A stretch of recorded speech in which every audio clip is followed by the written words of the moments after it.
कुमार पालीवाल, सहायक आचार्य रसायन विज्ञान, राजकीय कन्या महाविद्यालय चोमू। आज हम बीएससी पार्ट फर्स्ट में जो द्रव अवस्था है उसका नेक्स्ट टॉपिक पढ़ेंगे। उसमें हम आज दो टॉपिक पढ़ेंगे, जल की संरचना, दूसरा ठोस द्रव व गैसों में संरचनात्मक भेद। तो सबसे पहले हम जल की संरचना की बात करते हैं। तो जल की संरचना कैसी होती है उसके बारे में बताया गया है।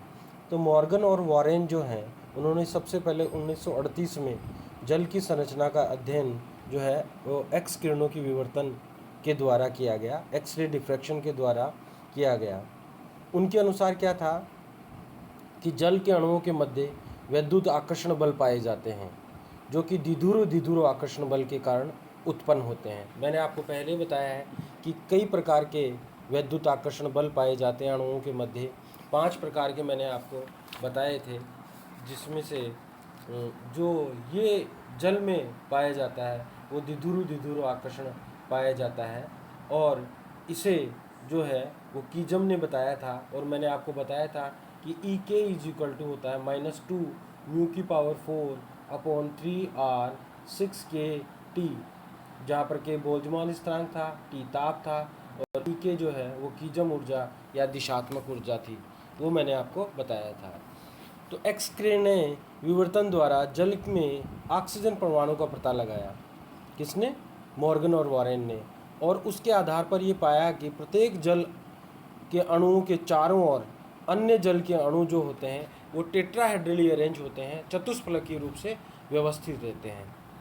और उन्होंने ये भी बताया कि 4 डिग्री सेंटीग्रेड से लेकर 100 डिग्री सेंटीग्रेड तक जल के अणुओं के मध्य समन्वय संख्या का मान 4.4 से 5 तक पाया जाता है, जो लगभग चतुष्फलकीय व्यवस्था को सत्यापित करता है कि यानी कि टेट्राहेड्रल अरेंजमेंट को बताता है। अब मैंने यहाँ पर कुछ विभिन्न तापों पर जल की समन्वय संख्या बताई है जो ताप बदलने के साथ बदल जाती है। देखिए, ताप डिग्री सेंटीग्रेड में और समन्वय संख्या, अगर ताप 1.5 डिग्री सेंटीग्रेड हो तो समन्वय संख्या 4.4 होती है, और 15 हो तो भी 4.4 है, 30 डिग्री सेंटीग्रेड हो तो 4.6 हो जाती है, 63 पे 4.9 हो जाती है, और 83 पे 4.9 होती है, और 100 पर जो है ये लगभग 5 के आसपास हो जाती है। इस प्रकार से जैसे जैसे टेम्परेचर बदलता जाता है वैसे वैसे जो समन्वय संख्या भी बदल जाती है। अब हम बात करते हैं कि जब जल जो होता है वो ठोस अवस्था में यानी बर्फ़ में होता है तो उसकी समन्वय संख्या 4 होती है, अर्थात इस अवस्था में अणु चतुष्फलकीय व्यवस्था पाई जाती है। जब ये अरेंजमेंट होता है, जब ये कंडीशन होती है तो परफेक्ट जो है उसकी कोऑर्डिनेशन नंबर जो होता है वो 4 होता है। और जब ताप वृद्धि होती है तो बर्फ़ की समन्वय संख्या तो 4 ही रहती है, परंतु अंतराण्विक दूरी बढ़ जाती है। हम किसकी बात कर रहे हैं? जब 0 डिग्री सेंटीग्रेड से नीचे हो, यानी बर्फ़ हो, और वह बर्फ़ मान लो -10 हो, -15 हो, तो इससे नीचे से हम 0 तक लाते हैं। कहाँ तक लाते हैं? 0 से टेम्परेचर बढ़ाते हैं, तो अंतराण्विक दूरी तो बढ़ती है, परंतु उसकी समन्वय संख्या जो है वह 4 ही रहती है। ठीक है। इसके फलस्वरूप क्या होता है? घनत्व में कुछ कमी आती है। ठीक है। और गलनांक जो होता है, यानी बर्फ़ जहाँ पे गलती है 0 डिग्री सेंटीग्रेड के निकट, नियमित चतुष्फलकीय या सम चतुष्फलकीय संरचना भंग हो जाती है और समन्वय संख्या बढ़कर 4.4 हो जाती है। उच्च ताप पर लगभग 4 डिग्री सेंटीग्रेड पे क्या होता है? समन्वय संख्या बढ़कर 5 पर स्थिर हो जाती है। अब समन्वय संख्या मतलब बढ़ती जाती है और अल्टीमेटली 5 तक हो जाती है, और समन्वय संख्या बढ़ने से घनत्व में वृद्धि लगभग 10% पाई जाती है। समन्वय संख्या बढ़ने से घनत्व में वृद्धि होती है, और ताप और अधिक बढ़ाने से, यानी 4 डिग्री सेंटीग्रेड से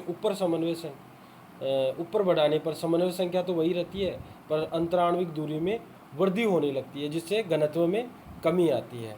आप जानते हो मास बाई वॉल्यूम होता है घनत्व। अगर वॉल्यूम बढ़ रहा है, अंतराण्विक दूरी बढ़ रही है, तो वॉल्यूम बढ़ रहा है, और वॉल्यूम जो होता है वो घनत्व के इन्वर्सली प्रोपोर्शनल होता है, अतः घनत्व में कमी आती है। यानी कि अंतराण्विक दूरी बढ़ती है, आयतन भी बढ़ता है, तो घनत्व में कमी आएगी।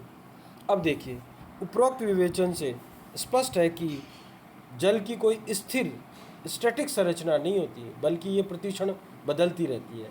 जल के अणु तापीय गति के कारण आंदोलित रहते हैं, रिवोल्ट करते रहते हैं या मूवमेंट करते रहते हैं, सिंपल भाषा में। अब देखिए, उसके बाद नॉर्टन और लेवी आए।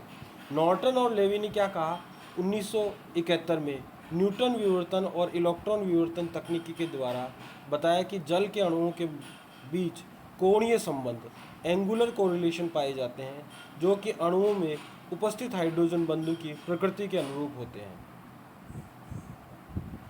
इन H बंधुओं के, इन हाइड्रोजन बंधुओं के कारण जल के अणुओं का सहगुणन एसोसिएशन होता है, और इसके आधार पर बाद में क्लस्टर मॉडल या झुंड मॉडल दिया गया, जो जल के समस्त गुणों को समझा सकता है। अब जल झुंड मॉडल या क्लस्टर मॉडल में क्या कहा, इसके अनुसार दो द्रव होते हैं, या जो जल होता है वह है क्या होता है, एकाकी और अणुओं के झुंडों का मिश्रण होता है। यानी एकाकी अणु होते हैं और अणुओं का झुंड होता है, मतलब एकाकी अणु भी पाए जाते हैं और झुंड भी पाए जाते हैं। जल के इन क्लस्टरों में जल के विभिन्न अणु चतुष्फलक के आकार में परस्पर हाइड्रोजन बंध द्वारा बंधे रहते हैं, और इन क्लस्टरों के मध्य स्थान में एकाकी अणु फैले रहते हैं। यानी कि क्लस्टर रहते हैं और बीच बीच में एकाकी अणु फैले रहते हैं। ये क्लस्टर जो है वो बनते रहते हैं और टूटते रहते हैं, जिससे एकाकी जल के अणु इस प्रक्रिया में भाग लेते रहते हैं। यानी कि जो पहले एकाकी अणु हैं वो क्लस्टर बना लेंगे, और क्लस्टर वाले हैं वो एकाकी अणु में कन्वर्ट होते रहते हैं। इस प्रकार में इनमें इंटरचेंज जो है पाया जाता है। अतः एकाकी अणु व क्लस्टरों के मध्य अंतर परिवर्तन, इंटरचेंज होता रहता है। अब यहाँ पर जो है हमने ये क्लस्टर मॉडल दिखाया है कि देखिए, ये यहाँ पर टेट्राहेड्रली अरेंज हमने क्लस्टर दिखाया है, ये टेट्राहेड्रली अरेंज क्लस्टर है, और ये एकाकी अणु है जो जल के अणु पाए जाते हैं। ये क्लस्टर, ये जो है एकाकी अणु क्लस्टर में कन्वर्ट होते रहते हैं, और ये जो है जल के अणु टूटते रहते हैं, बॉन्ड इनका ब्रेक होता रहता है। इस प्रकार से जल की संरचना को बताया जाता है। अब हम बात करते हैं द्रव में संसर्जन, कोहेजन इन लिक्विड्स। द्रव के अणु में क्रिस्टलीय ठोसों की भांति इतना प्रबल आकर्षण नहीं रहता, या वो इतनी मजबूती से बंधे नहीं रहते, और उनके मध्य स्थानांतरण गति भी नहीं होती, किंतु गैस के अणुओं की तरह इतने स्वतंत्र भी नहीं होते कि उनके मध्य आकर्षण बल नगण्य मान लिया जाए। मतलब ठोसों जैसा तो इनमें क्या होता है, स्ट्रांगली ये बॉन्ड बने नहीं रहते कि उनमें स्थानांतरण गति न हो, बल्कि न ही इतने ढीले होते हैं कि एक दूसरे अणु जो आपस में आकर्षण महसूस करें, बल्कि इन दोनों के मध्य होता है। अतः द्रवों के अणुओं के मध्य इतना आकर्षण बल होता है कि वे कुछ अपवादों यानी वाष्पीकृत होने वाले अणुओं को छोड़कर परस्पर द्रव की सतह के भीतर ही बंधे रहते हैं। द्रव के अणुओं के मध्य इस आकर्षण बल को ही संसर्जन कहते हैं, और इस बल को संसर्जन बल कहते हैं, कोहेसिव फोर्स कहते हैं, कि मतलब बीच का संबंध पाया जाता है ठोसों और गैसों के बीच में से द्रव में जो है वो आकर्षण बल होता है, उसकी स्थिति ये होती है।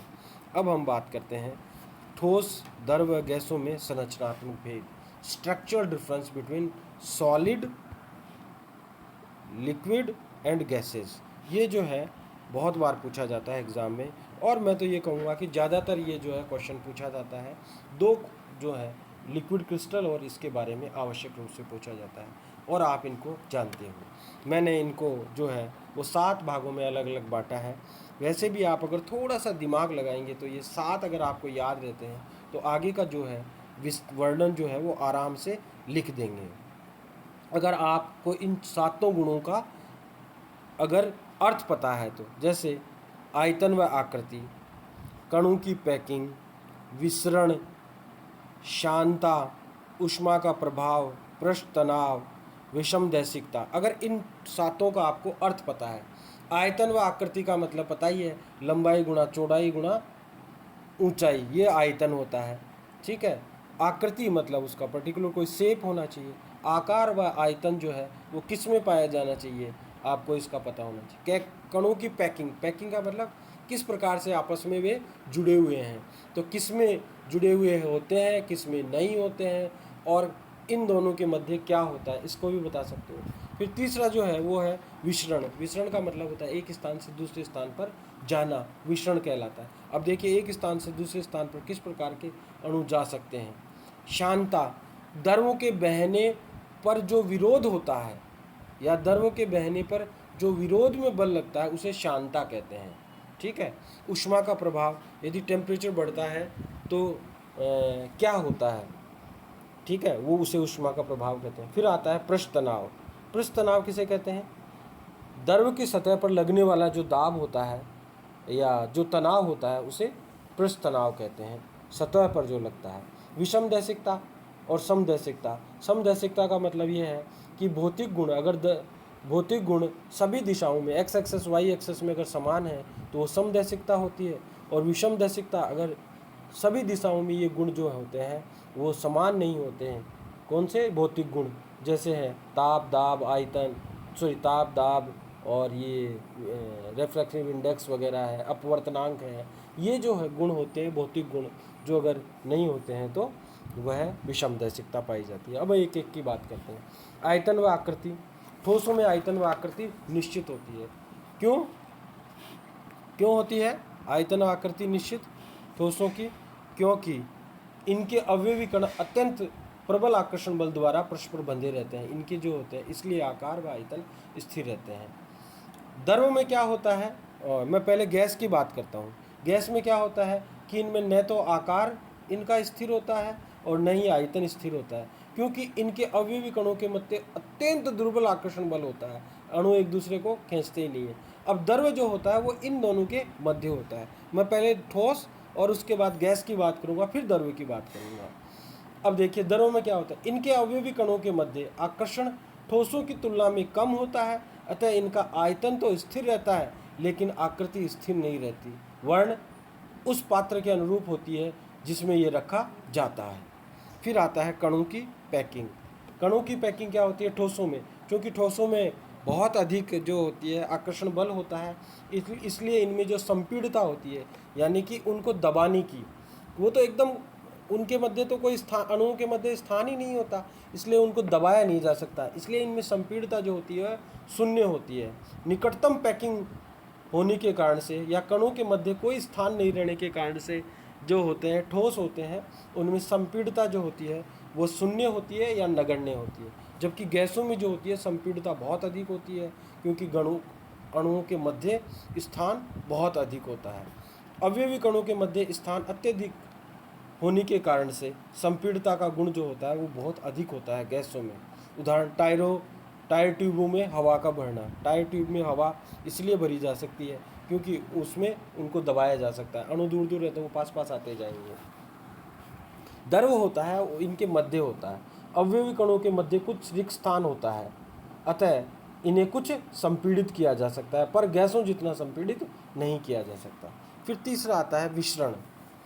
निकटतम पैकिंग के कारण से ठोस एक दूसरे ठोस में विसरित नहीं हो पाते। मैंने बताया विसरण जो है वो एक स्थान से दूसरे स्थान पे, जबकि गैसों का ये जो होता है विशिष्ट गुण होता है।